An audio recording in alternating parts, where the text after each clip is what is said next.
You pick up your phone. You didn't decide to. Your hand just did it. 1 second, you're staring at the ceiling, and the next, the screen is already glowing in your palm. You unlock it. Nothing new. No messages, no notifications. You put it down. 30 seconds later, you pick it up again. Why? You tell yourself it's boredom. You tell yourself it's habit. But the real answer is far stranger, and it has almost nothing to do with the phone itself. It has to do with what's missing. Think about the moment right before you check. There's a tiny flicker in your chest. A small, almost invisible question. Did someone text back? Did something happen? You don't know. And that not knowing is doing something to your brain that you were never built to resist. To understand this, you have to go back. Not to the invention of the smartphone, not even to the internet. You have to go back tens of thousands of years to a version of you that spent most of its waking hours doing one specific thing: foraging. Picture a small group of early humans walking through tall grass. They're looking for food: berries, roots, maybe a beehive if they're lucky.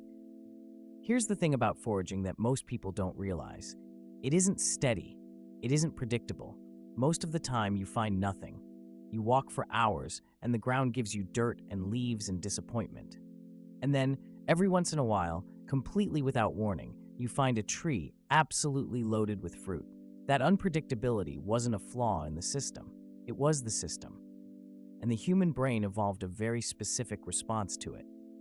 In the 1950s, a psychologist named B.F. Skinner ran a series of experiments with pigeons and levers.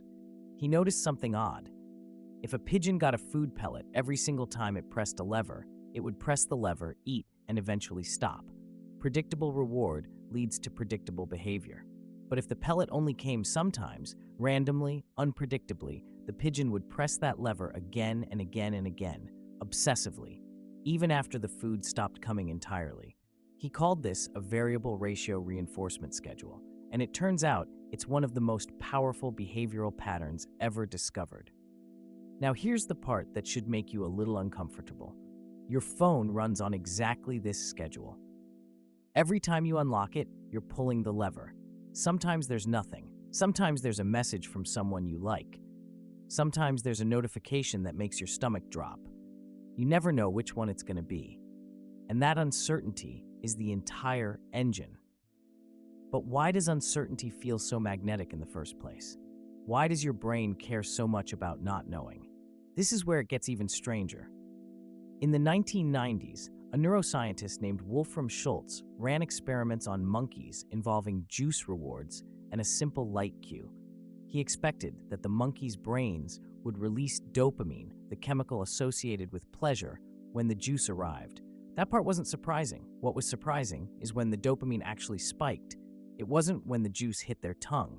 It was before, in the gap, in the waiting. And the spike was even bigger when the reward was unpredictable. Dopamine, it turns out, isn't really a pleasure chemical at all. It's an anticipation chemical. It's the chemical of maybe. It's the chemical that says something might be coming. Pay attention.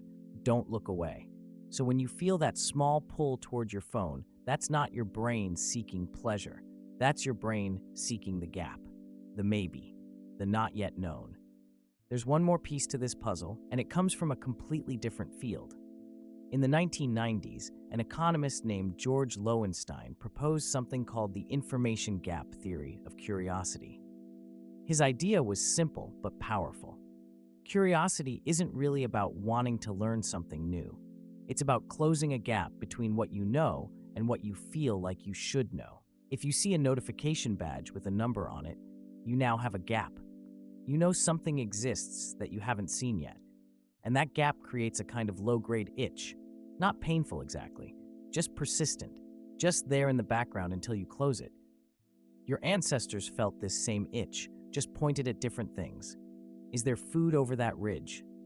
Did that sound mean danger or nothing? What's happening over there, just out of sight? The brain that survived was the brain that couldn't stand an unresolved gap. That brain checked. That brain looked. That brain paid attention to the unknown, because the unknown sometimes contained a predator and sometimes contained dinner. Here's the counterintuitive twist. You might think the solution is more information. If not knowing is the problem, then knowing should fix it. right? Just check the phone, see there's nothing new, and the itch goes away. But it doesn't, not for long. Because the moment you close one gap, your brain immediately starts looking for the next one. There's always another tab, always another app, always another 5 minutes that could contain something.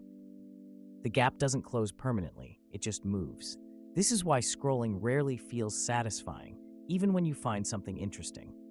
You finish reading one thing, and almost instantly, some quiet part of your brain is already asking, what's next?